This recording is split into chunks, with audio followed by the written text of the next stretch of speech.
Labas vakaras, good afternoon. Šiandien mes kalbėsime dviem kalbom, tai aš kol kas persijungiu į anglų, nesikai dominuos, o tada jau žiūrėsime, kaip čia mums seksis.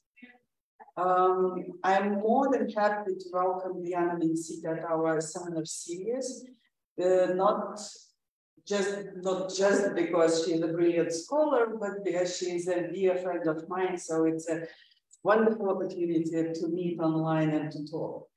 This seminar is organized, seminar in gender studies and feminist studies is organized by two research groups. One of them is Feminist Politics and Social Critique Research Group from the Institute of International Relations and Political Science, and the other one is Rethinking Motherhood from the Faculty of Philology. Today's talk is named Rethinking Food Regime as Gender Regime, Agrarian Change and the Politics of Social Reproduction, and the talk will be given by Diana Vincita, who is an associate professor of sociology at the City University of New York.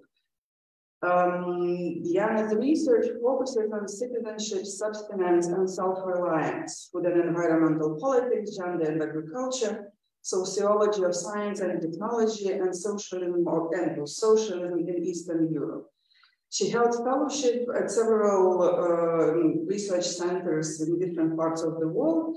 For example, at Ludwig Maximilians University in Munich, Yale University, or New York University, obviously from Europe.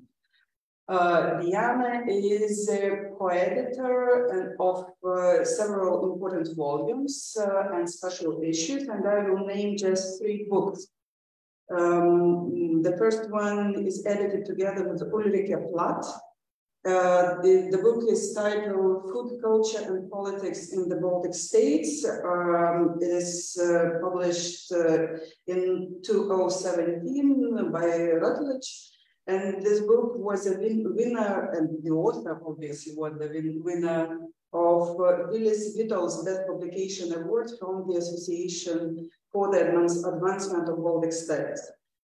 Another volume is co-edited together with Aiste Bartkiene, Renata Bykauskaitė, and Marius Povilas Šidlauskas. The book is published in 2019, and its title is Rethinking Ecological Citizenship, Environmental Care, and the Politics of Civic Engagement. The book is published here at Vilnius University Press. And the newest one, published in 2020, is the Socialist Good Life, Desire, Development, and Standards of Living in Eastern Europe from Indiana University Press. It is edited together with Christopher Scarborough, and I am afraid to make this mistake, pronouncing Žuražil, right? Žuražila, but that's very close.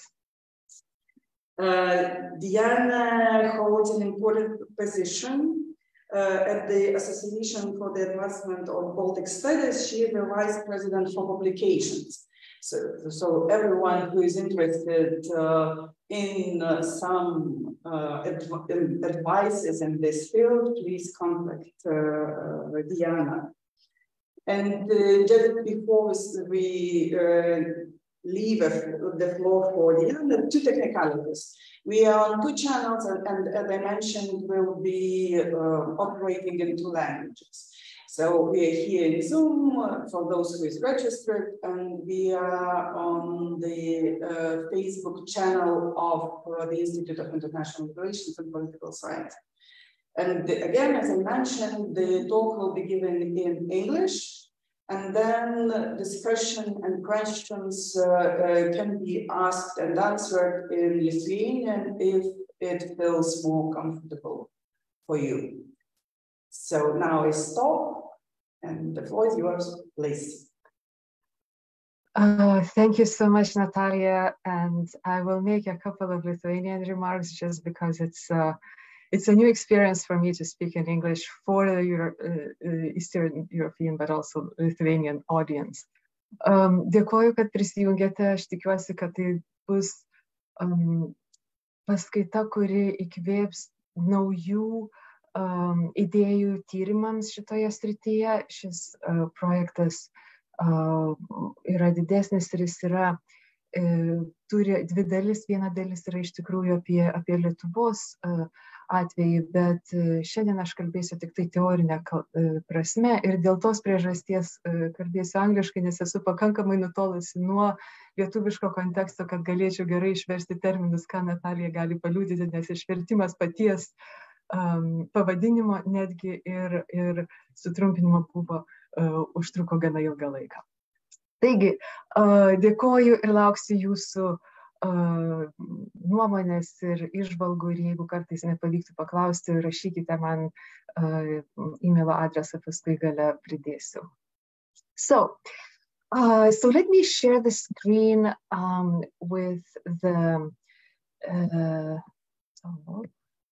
oh, no, I think it's the wrong one actually. So this is, for some reason, I got, yes, this is the one. I have two PowerPoints because one of them seems not to be allowing me to enter the full screen, and this should work. So does it look okay? Do you see the full screen on this? Okay, excellent. So as I mentioned, this is the project that is grown out of thinking about agro-food systems from the currently existing literature that tries to conceptualize the ongoing agrarian change. And it is during the pandemic that I dove back into the works from the 1960s and 70s to just trying to get back to the work on the food regime and realize this amazing wealth of work on social reproduction that opened the gates for really bringing some of the kind of research agenda, methodological insights that can be used for rethinking the current systems as well.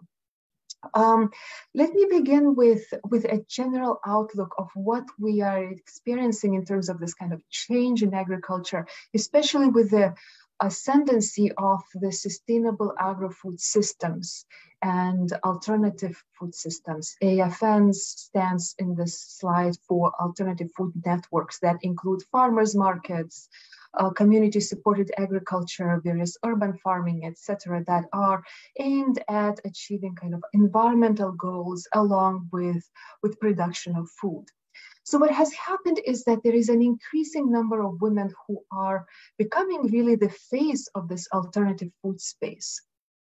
There have been a number of studies that show how women are predominantly managers, owners, and or volunteers in these food economies.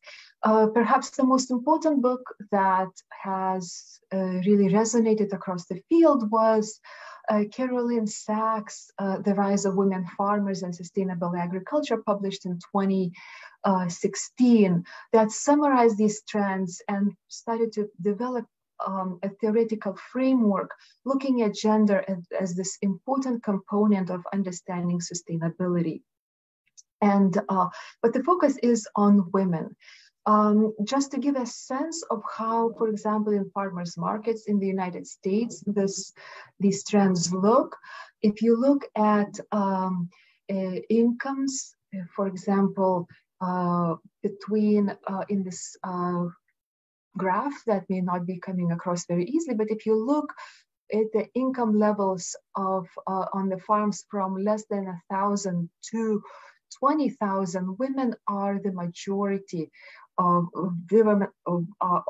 managers of these farms, and that is something very important, is that in these farmers markets that are representing large farmers, men tend to be more pronounced at certain different levels. So what we see is not only that women are the face of sustainable agriculture, but also that it is women who are primarily doing less profitable farms. They tend to be concentrated in the areas that are the most marginalized in these fields. And that also translates into what is happening in Europe as well, where women tend to be managers of farms and owners of farms of very small, sustainable, but also often subsistence and self-provisioning farms.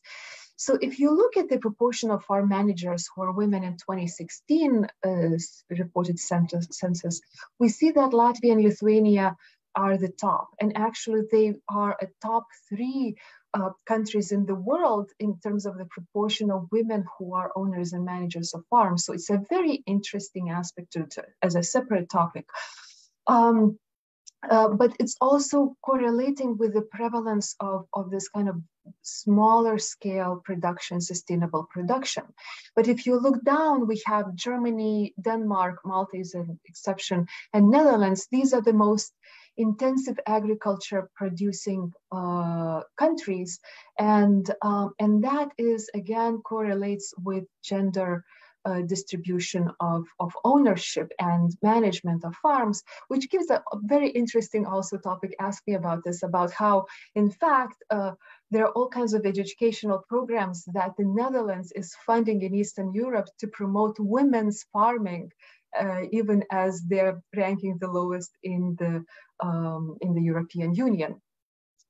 So, so how are these trends conceptualized in the literature? They are conceptualized as this feminization of agriculture. This includes sustainable agriculture, smallholder agriculture, and kind of poverty-driven agriculture that is often the case in Southeast Asia and Africa. Reasons for the feminization of agriculture is explained as because women tend to be able to farm or are finding themselves not having any other options but farming because of the lack of access to land, capital, that includes financial capital, but also social capital, excuse me, and networking possibilities, access to technology, and not being able to afford to repair and or afford amounts of fertilizer to apply and pesticide to apply, but also not having access to the kind of extension work, the kind of university research-based support systems that provide funding for these industrial and larger farms, while women tend to not be represented worldwide in these areas. So they tend to occupy these economic niches such as smallholder agriculture and sustainable agriculture. There are also issues with the kind of issue of gender roles and expectations of care for women, and which translates into this centuries-long, of course, structural arrangement in which women end up positioned in the roles that focus on the reproduction and repair of the ecological and social damage of industrial agriculture in this case, but also industrial production in general. We talk a little bit about these expectations of care with my brilliant colleagues here at Vilnius University, Aiste Bartkienė and Renata Vikauskaitė, in a paper on urban farming. So what this literature basically says is that what we see is right now in terms of this area of changing gender relations in agriculture is that there is a story of empowerment. Women are finding themselves in these economic niches, and Caroline Sachs says that they thrive in them. They find new networks, they find ways to access resources. This is a story of entering formal employment, very often after raising kids and entering the job market, and increasingly incomes. On the other hand, there is also a recognition of participation in these, especially in the sustainable agro-food systems, and not just agriculture, but such as urban farming that and or all kinds of even more home cooking that rely on women to kind of extract labor, make it them experience this as a third shift in of work where after doing employment work and caring for the family and house, there is still an expectations for them to kind of do an additional volunteering work. So, so that is the critique of it. However, to put that in a broader perspective, and that has materialized and transpired through kind of rereading that older literature from me from the 1970s and in the late 60s, was that the focus on gender is limiting that perspective. It assumes, and in a certain extent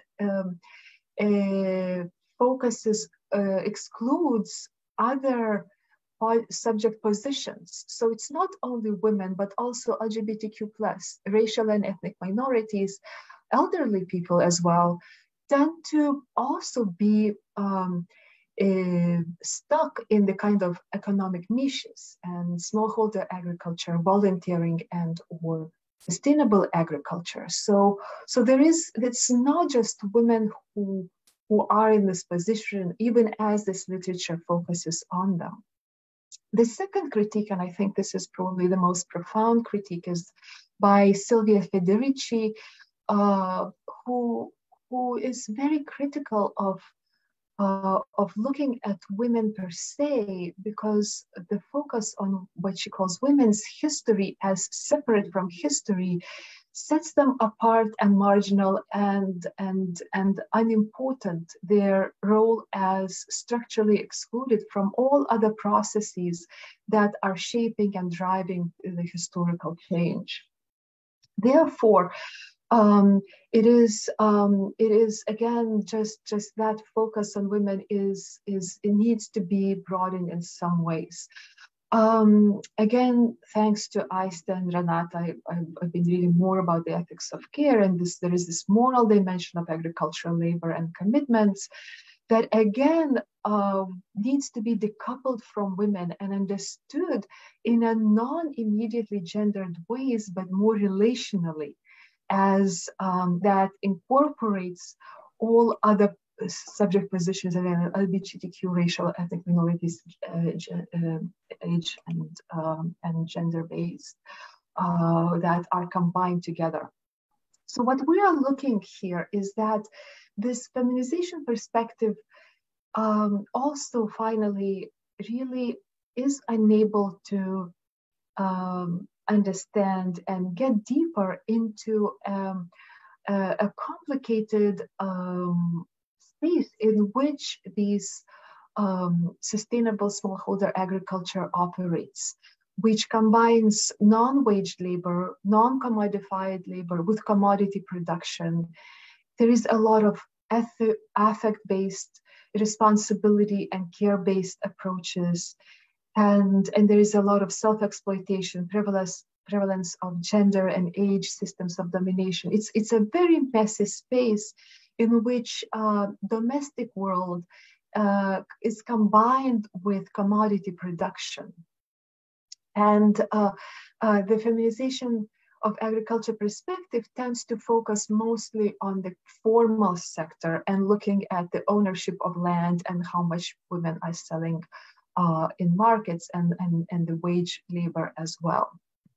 So a response to these concerns comes from nothing else but increasingly more and more widely read literature on social reproduction. Social reproduction, and this is the wrong audience to go through the definition, but I think it's helpful to have it in mind, as this is, to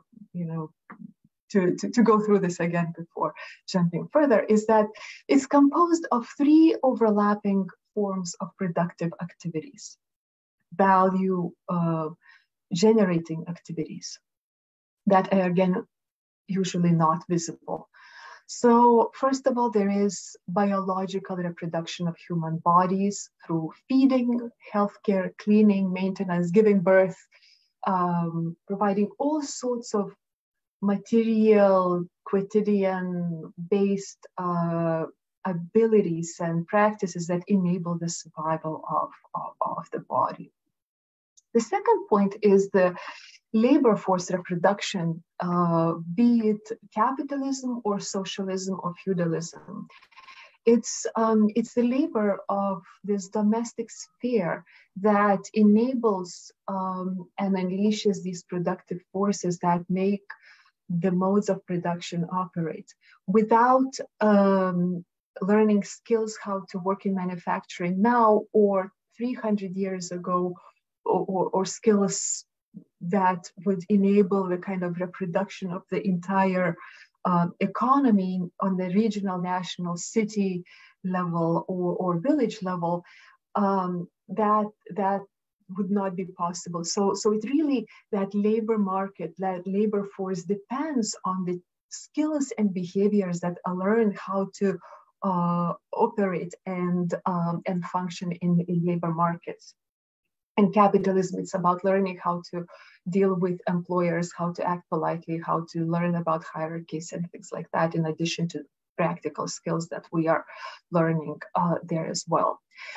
And finally, and importantly, this is the reproduction of social relations by providing various social and cultural needs, enabling a person to be a full person, to shaping their identities, their social interaction skills, but and skills is not the right word, but it's a kind of expanding that social world as a living and thriving world that enables a person to live well, in other words.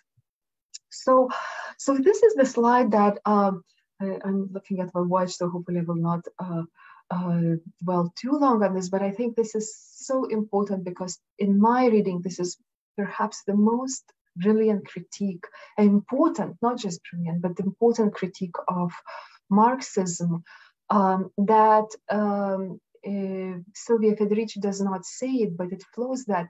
She basically says that Marx focused on a very simple part of society. It focused on waged labor and analyzed the modes of production and relations of production from that perspective, bracketing off the entire world that enables it, and yet went on to argue for revolution, to transform the entire society based on a theory, based on a small part of the system on which it operates. So Silvia Federici says this, that whereas Marx examines primitive accumulation from the viewpoint of the waged male proletariat and the development of commodity production, I examined it from the viewpoint of the changes it introduced in the production of labor power. Thus, my description of primitive accumulation includes a set of historical phenomena that are absent in Marx and yet have been extremely important for capitalist accumulation. They include the development of a new sexual division of labor, subjugating women's labor and women's reproductive function to the reproduction of the workforce. So she summarizes her argument about how capitalism is not only about the exploitation of waged labor, but it is also a gendered process in which women are excluded and positioned into the domestic space to reproduce the kind of labor force and all of this kind of ideological work that goes behind it. Her approach resonates very strongly with the social reproduction, feminism and gender regime approach that that focuses not on gender, but the social organization of production and reproduction and work and labor relations that include also affective work, care work, and the ethics and moral dimensions of these as well.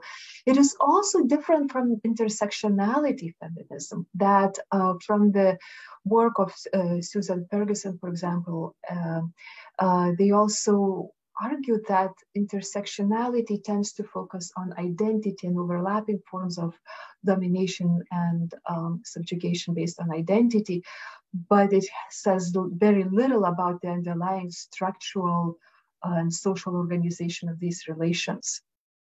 So just to draw out much clearer boundaries about what we are talking about when we talk about social reproduction feminism, I think that's very helpful. And the gender regime comes from Royland Connell's work from the 80s that really kind of puts together all of this to argue that for a kind of structural social reproduction perspective that is very relational and that is so central in the current reproduction of the system, be it food system that enables us to survive every day and hopefully well, but also all other kind of productive areas.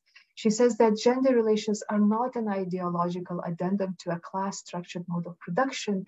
They're not confined to domestic work or even to the division between unpaid domestic work and paid work in industry. They are a central feature of industrial organization.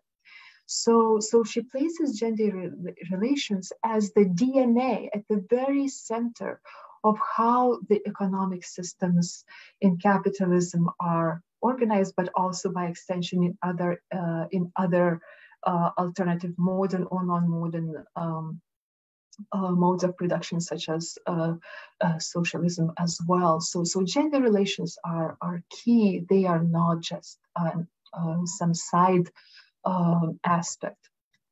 So how does this idea of what is summarized as gender regime or social reproduction feminism change how we conceptualize agrarian change, specifically in relation to the feminization of sustainable and smallholder agriculture? In other words, how do we change, how do we move beyond this kind of simple view of feminization and focus just on women in terms of agriculture and debate the gender to how do you think about these systems of agricultural production in a more fundamental way that take these gendered labor relations as its underlying foundations. To look at one example, I focus on the food regime as a concept that has been around since the 2000s and even the 90s. It actually goes back, and I'll explain later. It goes back earlier, that conceptualizes, takes a very systematic approach to food in the world system. It looks at food, how food is produced, by whom, how it is, what ways it is sold, what kind of ideological mechanisms are at play, enabling the reproduction of this world system in which foods travel to across the world and we get it on our table and that system works. It kind of takes a bird's eye view of the current food economy. It is rooted, in fact, in Harriet Friedman's work on international food systems and their relationship to family farming. Her first writings about this comes from, I think this was her dissertation, where she looked at this very interesting unexpected change in the 19th century agriculture worldwide. Especially, she was looking at Canada, and then she traced back to the United States and also Western Europe. In that, despite the fact that there has been, we have inventions, technological inventions, and the consolidation of agricultural production, that farmers were in the New World were able to get access to these large swaths of land following the Homestead Act of the 1850s, they are family farms became the predominant form of production instead of large industrial farms. Because if you look from the perspective of the mid-19th century, everybody was, and even the popular debates were that just in the next few decades, there will be just 3 farms and everything will be produced on these large farms. We'll have all these kind of automated systems and there's all this kind of peasant lives will be done with and gone. But what emerged was the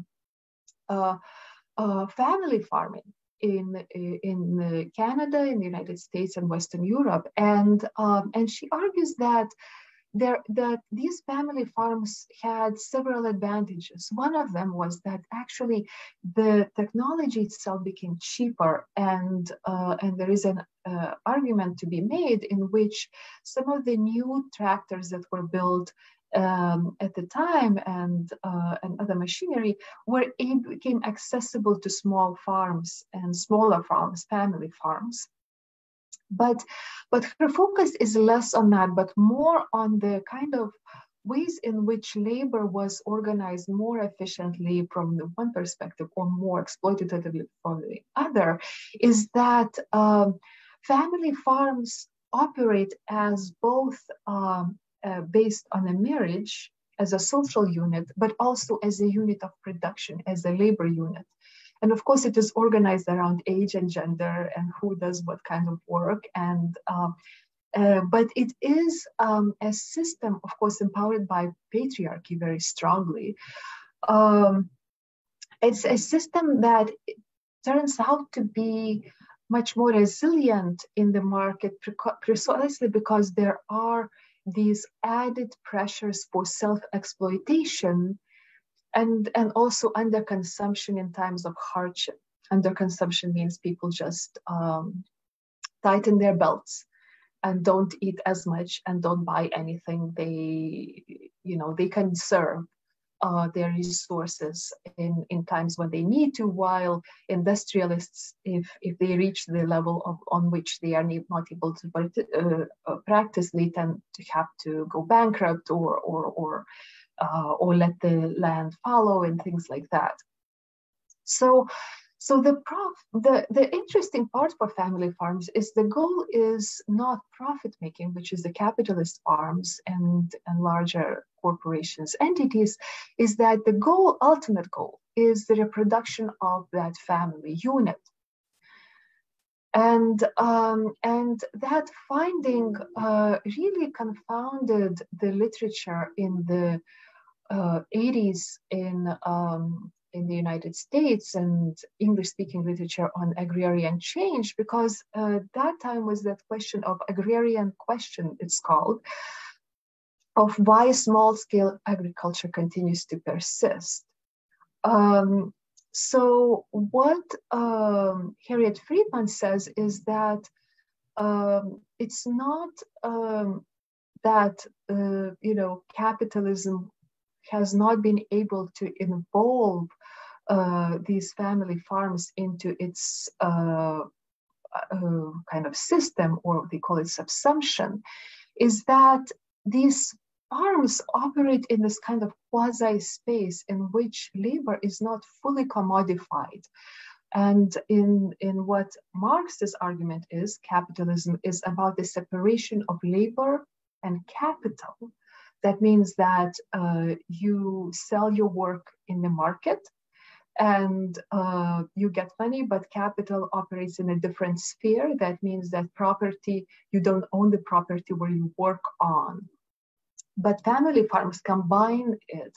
So for Harriet Friedman is that they found the sweet spot, these family farms found a sweet spot in which they are both capitalist in terms of they produce food to be sold on markets in large quantities. And in fact, very interesting literature about how grain markets have shifted from Russia to production in North America, and that decimated the Russian Empire, which has all these implications for the 1905 and 1917 revolutions in a very kind of underlying way, is that that these farms became very good at kind of maximizing profits while also continuing to reproduce themselves in the system.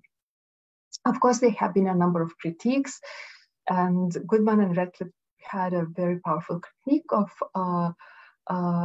Friedman, saying that, you romanticize these farms. They are fully commodified. They pretend, and they have this veneer or the kind of what's a different word for kind of like the front of being this romantic family farm, but you are actually capitalize on this and you get government support from this, you get locals supporting you, but you are really a capitalist. And Friedman's response was that you cannot understand the kind of capitalist production without understanding how important that kind of social reproduction, how important these added aspects of production are. And she stops there because her work is more concerned with this kind of global system of world system of food production, which contributes again in terms of grain and wheat that Russia and the United States and Canada competing for these global markets, and how the family farms fit in this. But that's where she stops. And that's where the food regime literature is actually very good at. And it's conceptualizing the colonial food production system that depended so heavily on exploitation of colonial colonies, that bringing back the benefits and the wealth back into the colonial metropoles, about commodity production and creation of these different markets. So the food regime is thinking on this global scale. And it is not only about accumulation of wealth and capital that is the last several decades showed in concentration of agricultural profits in the hands of a few corporations, but it's also the entire kind of legitimation process, the process in which we all kind of tacitly agree in how food is produced and what we eat and how we view the labor who produces that. So based on this approach, the food regime literature has identified 3 regimes. The first one was the UK, United Kingdom led colonial extraction regime. Sugarcane, for example, in particular, was key for the fueling of that regime that really relied on the physical exploitation and honestly military power to extract resources and labor and create global markets, and then reinvest in the transportation infrastructure, creating these cold chains, allowing, for example, for the meats slaughtered in Chicago's famous slaughterhouses. I'm thinking on the Lithuanian context, the Sinclair's volume, The Jungle, for example, talks about Lithuanian working in meat houses and how these cold chains enable the transportation of these meats into the East Coast, creating this entirely different economy that then feeds into global economy, attracting more feed for the animals in the Midwest and things like that. So that is the colonial extraction regime.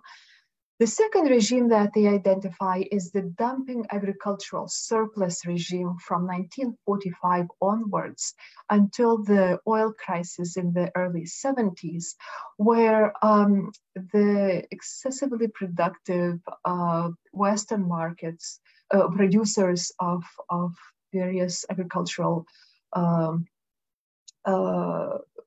commodities, grains, sugar beets, or even vegetables, they dumped all these surpluses onto the global south and the countries outside of the global north. And that's outside, we're of course talking about the socialist bloc being separate from that food regime. But what happened at the time, for example, in Africa, there a lot of local farmers lost their property just because they were competing with much significantly cheaper products coming from the West.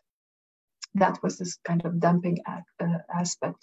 And yet these Western companies were subsidized by their governments to do so. But what has happened since the 1970s, they argue, is this neoliberal corporate and green capitalism. We're observing now the bifurcation of production chains, which means that we are seeing the artisanal, sustainable, more expensive, ecological, organic production happening as one chain of supply.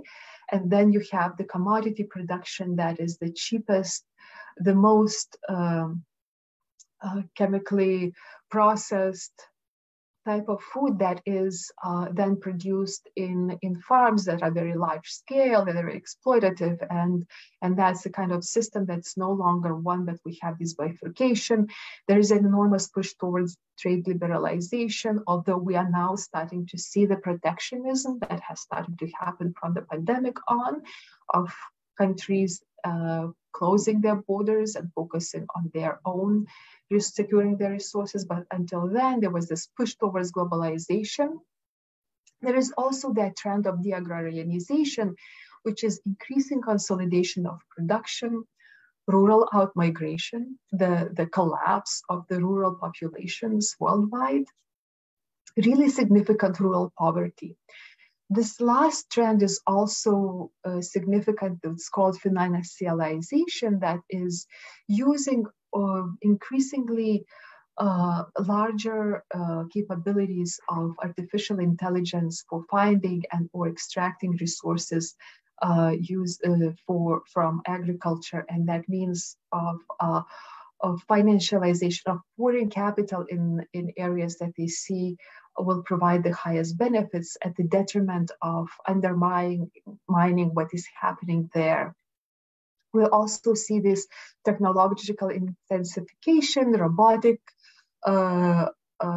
tractors are now, in fact, a significant, probably most of the land in the United States is plowed with the purely automated autonomous tractors, and a lot of that is done also using precision agriculture, using drones and kind of resources. There's another force of kind of towards putting capital not into perhaps helping existing farmers, but to helping them to start adopting these technologies, then plug them into keeping up and paying for the services and or updates on their software and their technologies. And also there is, of course, that feminization of agriculture, that is the feminization of niches, that is the feminization of poverty in rural areas.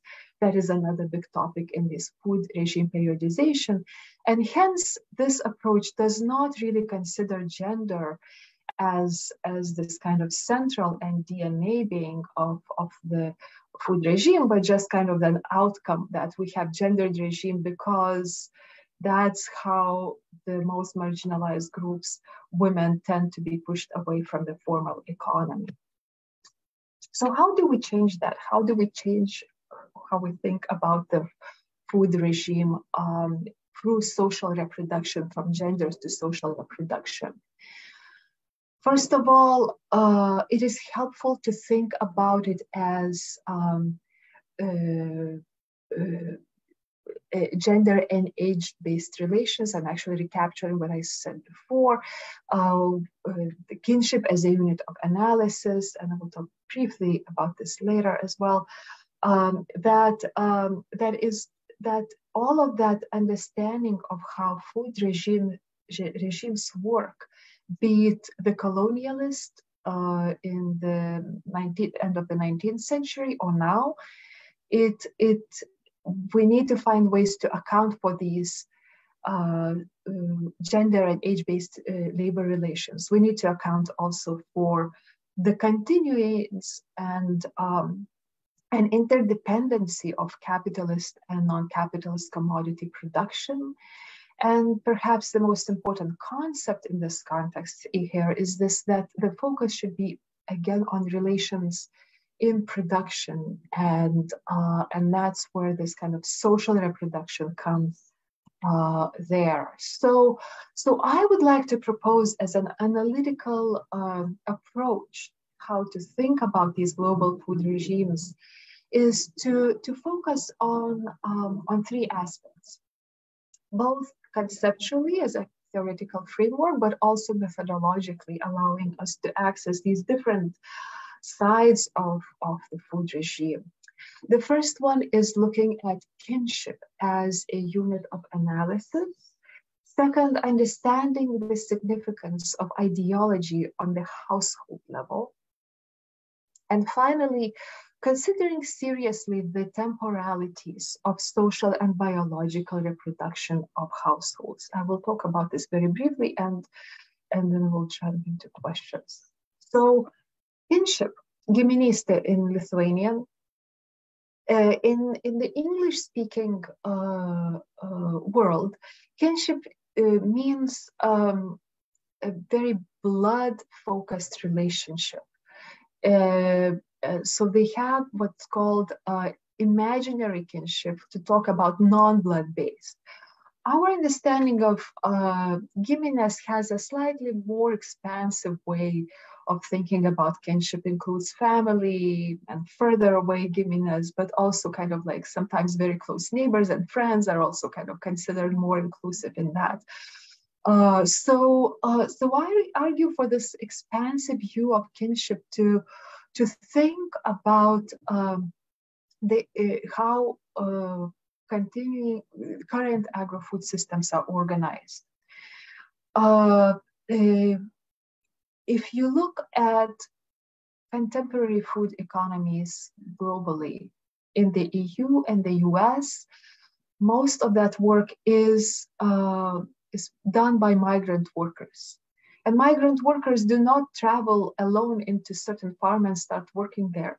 They work in groups that are this kind of kinship-based, trust-based family. There is a very strong component of the role in which why people migrate to actually perform this grueling, hard, back-breaking labor. And that's not just to sell work to kind of survive, but it's also to advance the family goals. And I need to emphasize, it's not a kind of rosy romantic view, but it's deeply problematic that you have to travel to earn money to send back to raise your kids. But that's why we need to think about it more carefully. The role of remittances, for example, in Lithuania, that is the money that the immigrants send back to Lithuania via legal sources, that is using the actual financial recorded transfers of money, is equal of the value of the whole value of agricultural sector in Lithuania. That was in 19. So the kind of importance for the local economy, the kind of migrant-based, many migrants do not work in the agricultural sector, but many do. And that creates conditions in which the kind of the obligation, self-exploitation, trust and distrust, all of this very messy world of responsibility and family relations are at the core of productive relations that we have not really fully grasped yet. So we need to understand that kinship as a collective relational category. It is not legally codified by the regulatory framework. There are no studies, as far as I can tell, that really kind of focus on kinship as a particular analytical unit in which there is a very particular form of exploitation through gender and age and primitive accumulation as well that exists on within that kind of network of people, and that needs to be really kind of tied and thought through and included in our analysis of the food regime, because the lives of migrants are not important not only when they are in the fields, but they are also important as their relationships spanning international borders and then drive them to enter there. So in terms of the theoretical framework, it offers another interesting form of social organization that is not an individual and not a society. It's not a city. It's not a village. It's not a family. It is a much more kind of expansive network group of people who have that shared obligation and exploitation / care connection. It is helpful as a methodological device to pay attention as we do study how food travels and how people travel, and understanding these relationships as enabling and reproducing these flows. And also there are ways in which this could be helpful to re-envision policy interventions and also modes of support. And as a side note, there is now growing realization just how misguided the literature on, for example, East European social movements was, or actually the critique of not having any civil society or social movements, looking at the forms of mobilization in the face of war in Ukraine, and how all of the kind of aid flows into these networks that are generally invisible and very often therefore unsupported by the institutions, and yet they are so profoundly important for enabling the everyday life in Ukraine and among the refugees as well. So that kinship might help to developing further, might help us to give some additional vantage points to understanding these relations and exploitation within them, and or benefits of it. So what is household-based ideology? It is about roles, obligations, social exploitation. It is historically embedded, and I will just give a very brief example that my colleague gave when I was explaining, gave a presentation talking about, was that in Puerto Rico, for example, it's an island that is part of the United States and it's in the Caribbean, and it's actually a net importer of food. There are very few people who are able to, because of the kind of natural reasons and historical reasons, not much food is produced there. So all of that is imported. And at the same time, there is this enormous out-migration of the younger generation to work in the United States as migrant workers, because of the kind of patriarchal relationships in families. There is this kind of critique, and a lot of people leave because they don't want to be in the families where the older father tells them what to do, and people just go off and leave. And this is a very interesting outcome of it, is that as this kind of patriarchal family structure itself undermines the entire kind of food system in terms of self-provisioning and reproduction locally, by providing just cheap labor force for outside. So here it is helpful to think about these moments of crisis when these ideologies, household-based ideologies, change and are undermined or questioned, such as at what point in Lithuania, for example, it was okay to leave your elderly parents behind and emigrate, and that would have not probably be the case in the 70s or 80s. It never was the possibility, but there was this shift in which this kind of responsibility for the aging parents unleashed that labor force to go and work in Western Europe. So we need to understand these moments of change in ideologies much better. And reproduction temporalities is really about the demographic shifts. They are about, the example of it is, of course, that most of the agrarian labor in the European Union depends on Eastern European migration of laborers. And as we are experiencing the demographic collapse in Eastern Europe, we also are sure to have this affecting the Western European neighbors and their model of agricultural production that relies on cheap labor. So that because the European Union plays such an important role in the global food regime, it is incredibly subsidized. It has a huge footprint in the global food markets. It surely will have to change based on what is happening on our reproduction, population reproduction cycles.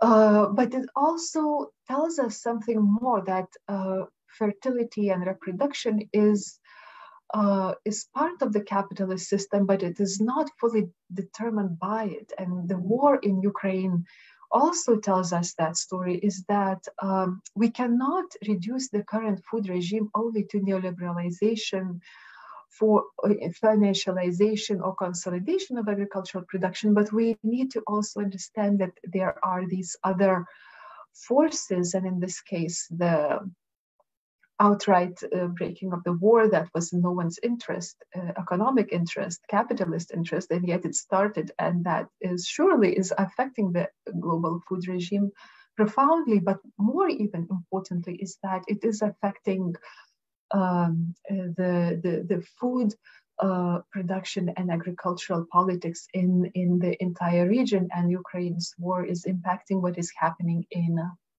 Northern Africa and the Middle East in particular because of the grains. So these non-capitalist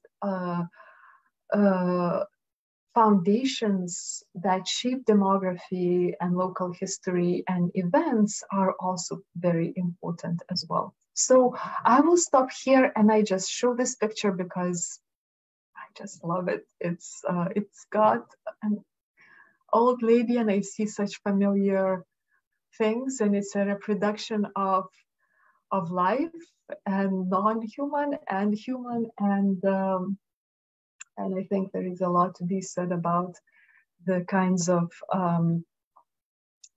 invisible everyday work that continues to go on, that we need to really pay attention to.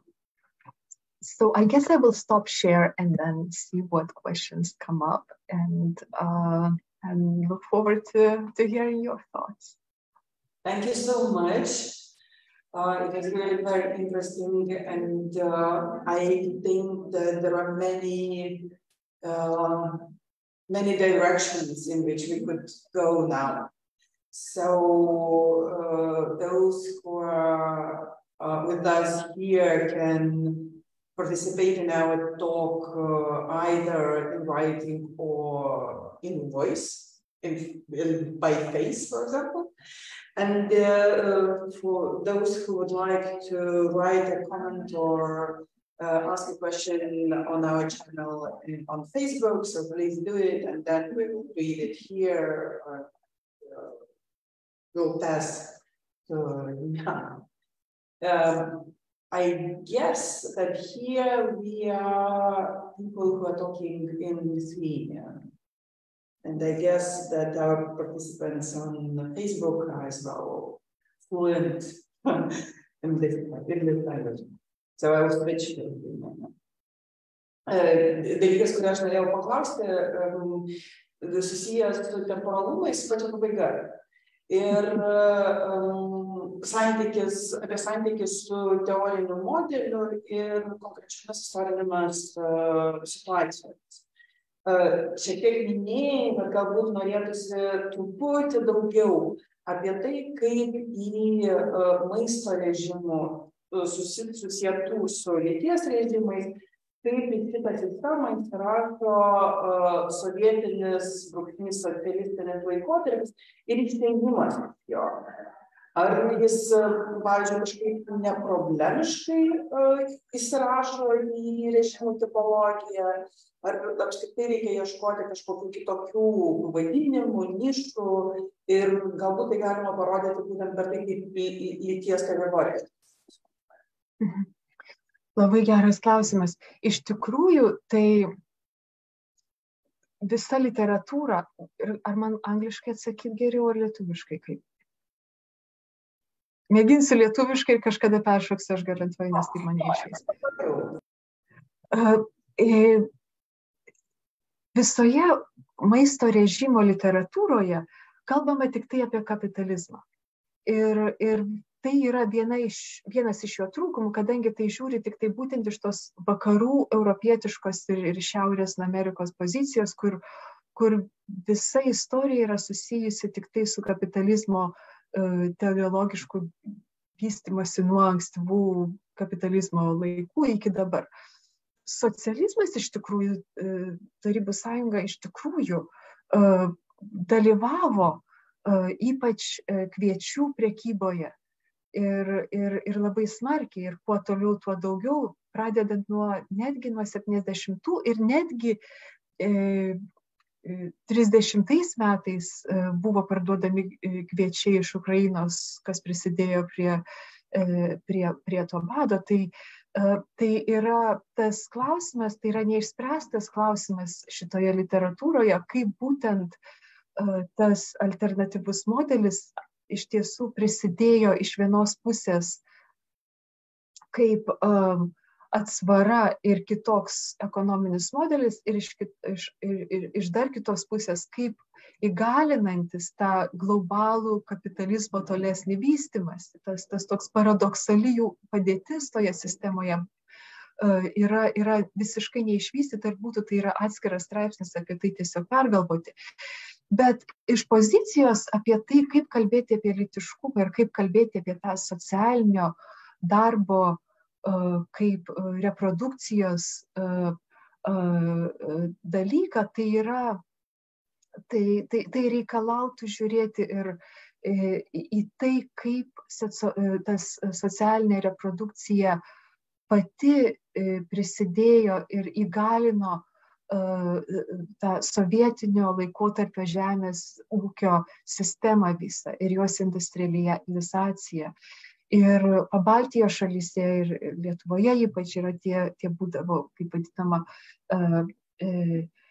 60 arų, kurie buvo skiriami kiekvienam kolūkio darbuotojui ir valstybinių darbuotojams, ir jie dirbo ne vien tik tai savo, bet jie kartu buvo iš jų reikalaujama parduoti kolūkiui tam tikrą kiekį paršiukų ir netgi, sakykime, kiaušiniai, tai beveik 90% kiaušinių, kuriuos mes valgėme tarybiniais laikais, tai jie buvo iš tikrųjų ne tiek paukštininkystės ūkiuose, bet iš tikrųjų labai daug pagaminama tuose mažuose ūkiuose, kur žmonės vis bėgdami tarp kolūkio ir namų prižiūrėjo ir gamino ir paskui pardavinėjo tiesiai kolūkiui.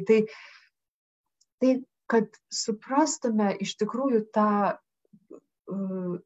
būtent sovietinį modelį, socialistinį žemdirbystės modelį, mums labai svarbu, ir tas nebuvo padaryta ar nėra padaryta, įsivaizduoti jį irgi, kaip jisai rėmėsi labai stipriai būtent to socialinio ir biologinio reprodukcijos išnaudojimo. Ir tai galima vadinti primitive accumulation, kas tai yra tiesiog vertės nusisavinimu, kaip sakant, iš žmonių. Tai, man rodos, yra labai įdomus priėjimas, platesnis supratimas, kaip ta sistema veikia, nenusileidžiant į tos klausimus, ar ten vogė ar nevogė tų resursų, ar kažkas tai gaudavo kažką daugiau iš valdžios ar negaudavo ir panašiai. Tai duoda priėjimą į truputėlį daugiau į tą tokį struktūrinį supratimą, kad ta socialistinė sistema labai stipriai irgi išnaudojo ir rėmėsi tuo socialiniu reprodukcijos darbu namuose.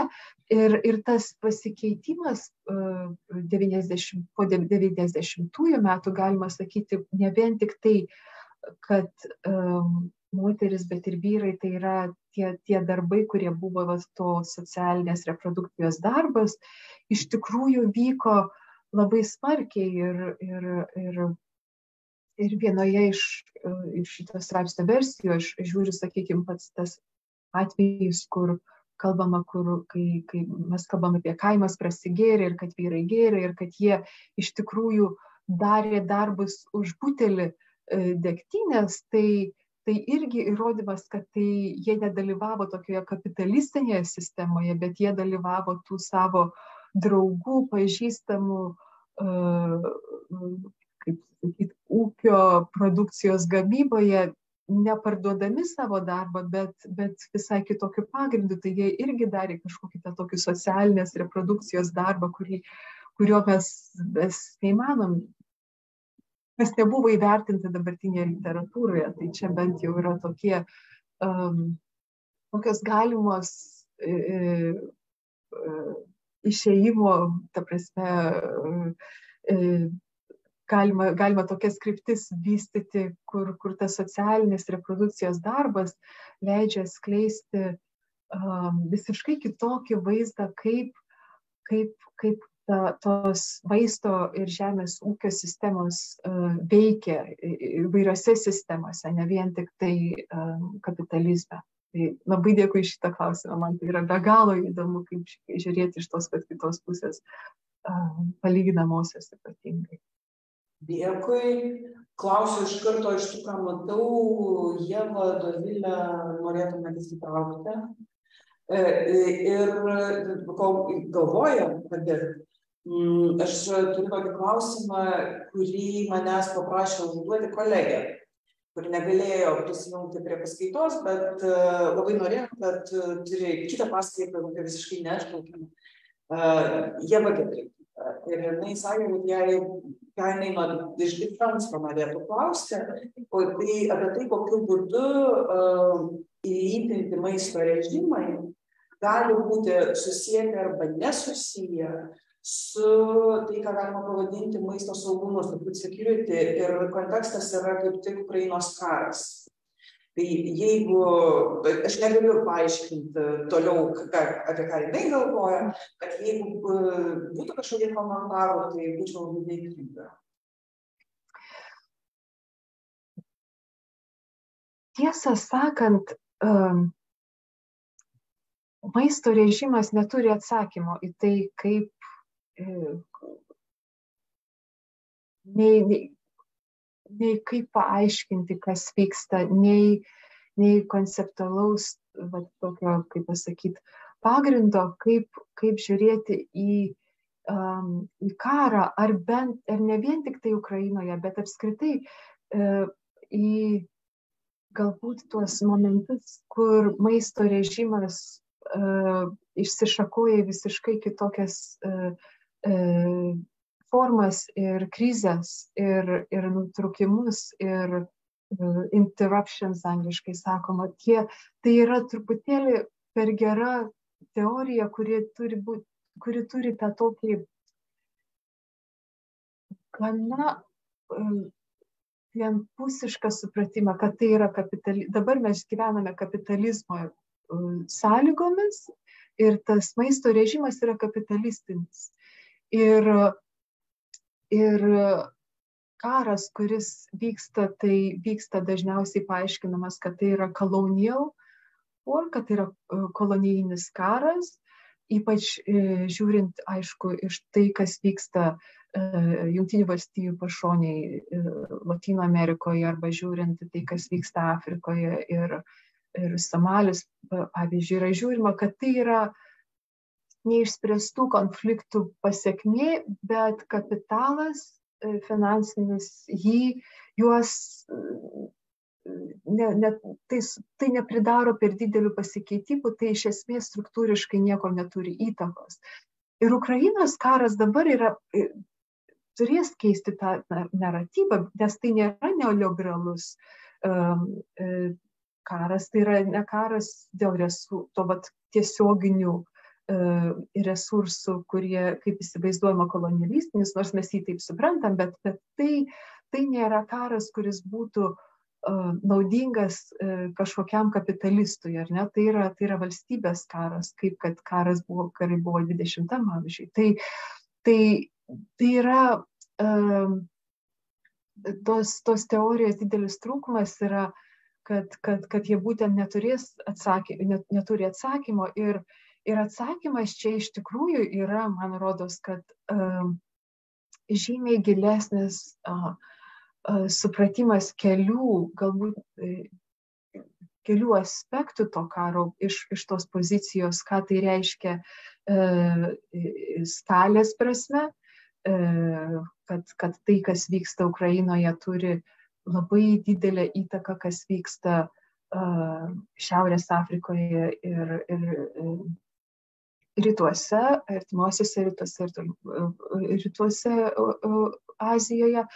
Tai yra jų maisto sistemų persigrupavimas ir papildomo trūkumas, kas reiškia, kad maisto trūkumas yra pagrindinis mechanizmas, per kurį prasideda socialiniai pasikeitimai ir panašiai. Tai yra tas toksai įtakos to karo įtaka yra tas platesnė negu kad ten vietoj, bet tas pats supratimas, kad maistas yra tik tai commodity ir net ir, aš tiesiog lietuviškai net ir nežinau commodity, tai yra commodifuotis, prekė, tai būtent yra prekė, kad karas Ukrainoje tai keičia, todėl kad žiūrint bent jau kaip tos prekės keliauja iš Ukrainos ar Ukrainą, tai yra ne visiškai tais numatytais finansializacijos ir kapitalistinio pinigų gaminimo metodais. Tai ir prie to pridedant, kad norint tą suprasti, mums reikia suprasti, kokius darbus daromės, todėl dabar būtent svarbu būtų pasižiūrėti giliau, kas daro būtent tą darbą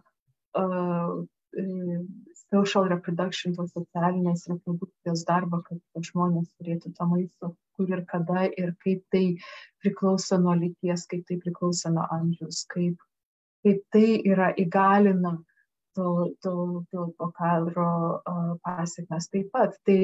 Tai galbūt taip galima tą suvesti ir aišku, vietos yra rašyti straipsnius apie tai, kaip didelės tos teorijos kapitalizmo iš tikrųjų neturi atsako į tai, kas vyksta žemesnė lygio. Dėkui. Čia turiu klausimą iš Facebooko. Čia kategorija klausimą iš Facebooko.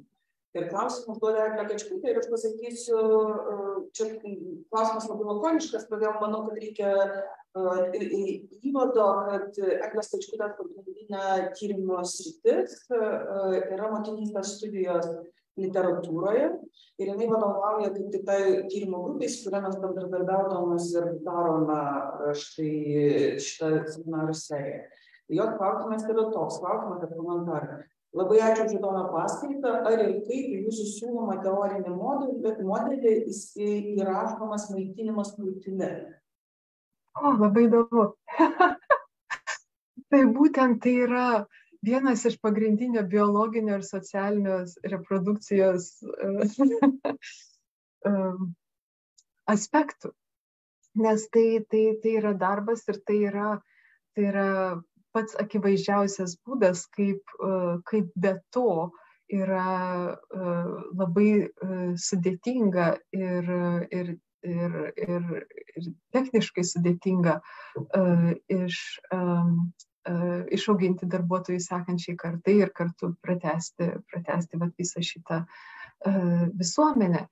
Tai yra labai įdomus darbai, kurie žiūri būtent į atsirandančius krūties pieno suprekinimo tendencijas Jungtinėse valstijose, kadangi kaip ir viskas, tai yra prekė taip pat, ir ir kaip tai yra būtent dar viena rinka, kuri atidaroma, žodžiu. Tai būtų tradicinio food režim, maisto režimo priėjimas. Man būtų labai įdomu sužinoti, kaip tai keičia dalyvavimą rinkoje, darbo rinkoje, kaip tai keičia motinystės, sakykime, atostogos turėjimas ir neturėjimas kurioje šalyje. Politika, visa ta socialinė su tuo susijusi labai smarkiai ir kaip tai įgalina ar neįgalina vaikų anksti išvedimo į darželius ir kiek tai susiję būtent su šito viso kaip pasakyti, sistematiško dalyvavimo pusiau rinkoje, pusiau namų srityje, kaip tas prisideda prie tapimo vartotojų vietoj to, kad tai yra namų sąlygomis gaunama ir egzistuojanti sistema. Tai tas galbūt būtų mano ir atsakymas, jeigu galima ir toliau, tai tikrai būtų labai įdomu tai kalbėti. Dėkui. Dar kartą klausiu, ar yra norinčių toliau klausinėti. Yra, Ieva, prašau.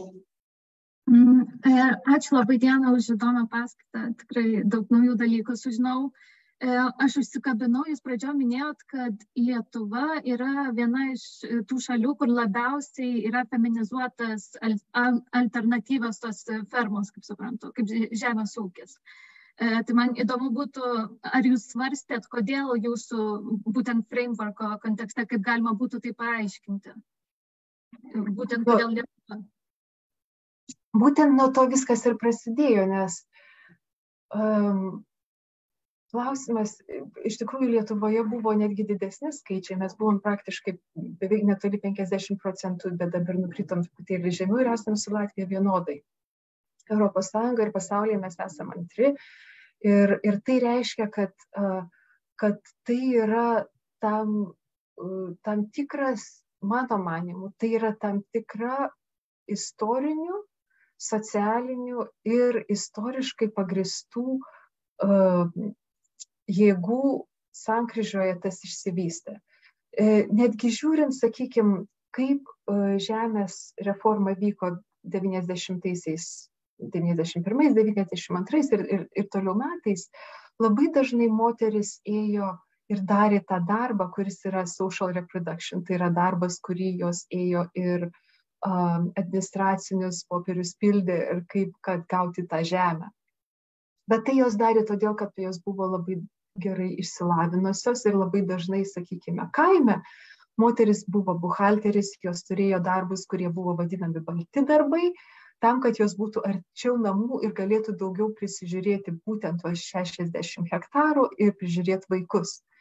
Tai vat to sovietinio modelio žemės ūkio kontekste moteris įgavo tam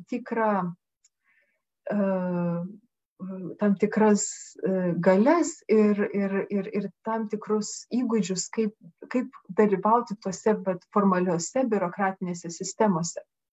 Tai aišku yra labai smarkiai susiję su pokario laikais taip pat, kai skirtingai negu, sakykime, likusioje Sovietų Sąjungoje, nes jeigu būtų tai vien tik tai vienintelis atsakymas, tai kodėl tai nevyko, sakykime, Kirgistane, ar ne? Bet tai yra tai, kad būtent rezistencijos stiprumas Lietuvoje, Latvijoje, Ukrainoje, vakaruose, Lietuvoje ypatingai. Aš visada sakau tą pavyzdį, kad ir tai yra visiems labai naujai išgirsti Jungtinėse valstijose, kad Lietuvoje kariniai to rezistencijos lygis buvo toks pat kaip Vietnamo karo, kurį jau Jungtinės valstijos kariavo, tai Vietkonge. Tai Tai buvo patirtis, kuri turėjo labai didžiulę įtaką, kaip pagal lytiškumą, kas dalyvavo kokiose struktūrose. Pirmiausia, kad vyrų buvo mažai. Antra, kad jie netgi į 50 metus pradžioje moteris tapo tarsi veidų kaip pasakyti, household, namų buities atstovės, būtent dalyvaujant toje viešojoje aplinkoje, kur toliau būtent tokio paradoksaliai ir traumatiškos patirties ištakoje tas padėjo susikloduoti tokiems keliems faktoriams, kurie leido, kad būtent pasikeitimams prasidedant moteris dalyvavo tame procese žymiai aktyviau negu kad kitose šalyse. Man būtų labai įdomu tą daryti tyrimą apskritai empiriškai, pabandant pasižiūrėti bent jau iš atminties kažkiek, bet tai yra tos tokios prielaidos, kurios paaiškina to žemės atgavimo kontekste, kodėl taip įvyko.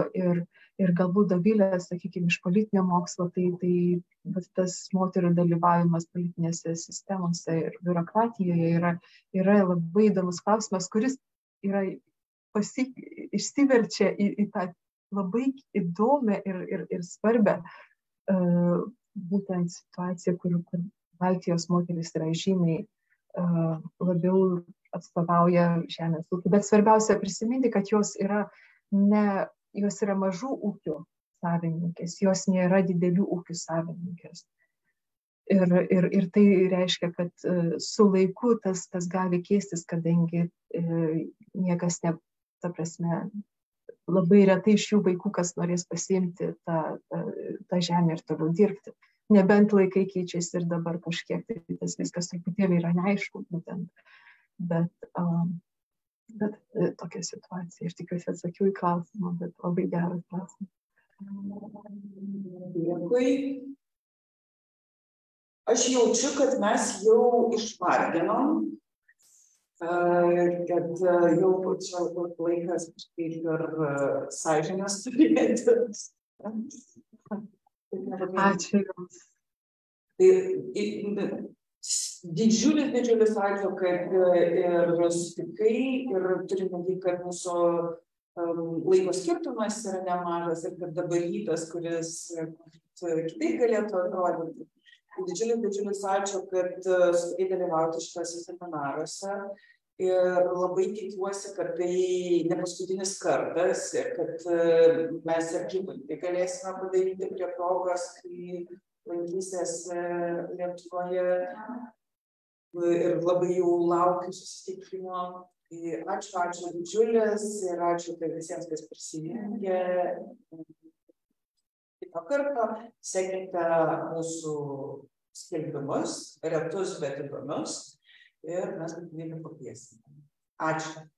Labai ačiū, dėkoju, tiesiog nuostabi patirtis. Ačiū už klausimus.